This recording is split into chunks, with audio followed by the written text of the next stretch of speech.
आणखी एका नवीन व्हिडिओमध्ये तुम्हा सर्वांचं खूप सारं स्वागत. तयार होऊन निघाले होते गणपतीला, कारण आज होती चतुर्थी. तिथे गेलोत. जास्त काही गर्दी नव्हती, पण दर्शनही घेतली, नारळ फोडलं, प्रसाद वगैरे घेतला आणि लगेच निघालोत परत.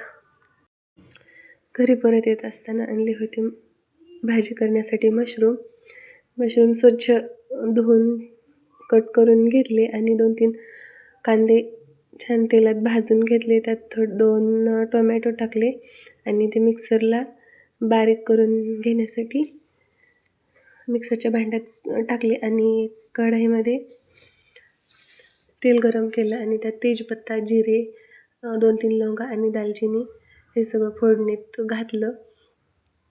छान तडतडलं की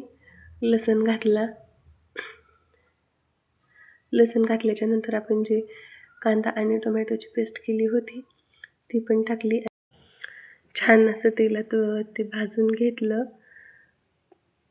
फोडणीमध्ये आणि चांगलं तेल सुटेपर्यंत भाजले.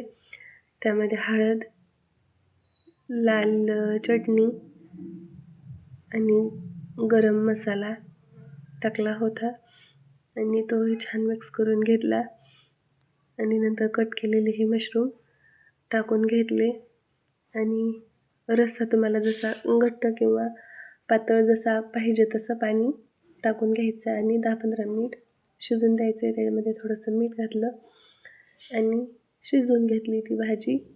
शिजायला जास्त वेळ नाही लागत, 10 ते 15 मिनिटं शिजते आणि वरून हिरवीगार कोथिंबीर अशी टाकून घेतली. नंतर करून घेतल्या मी अशा ह्या सगळ्या पोळ्या.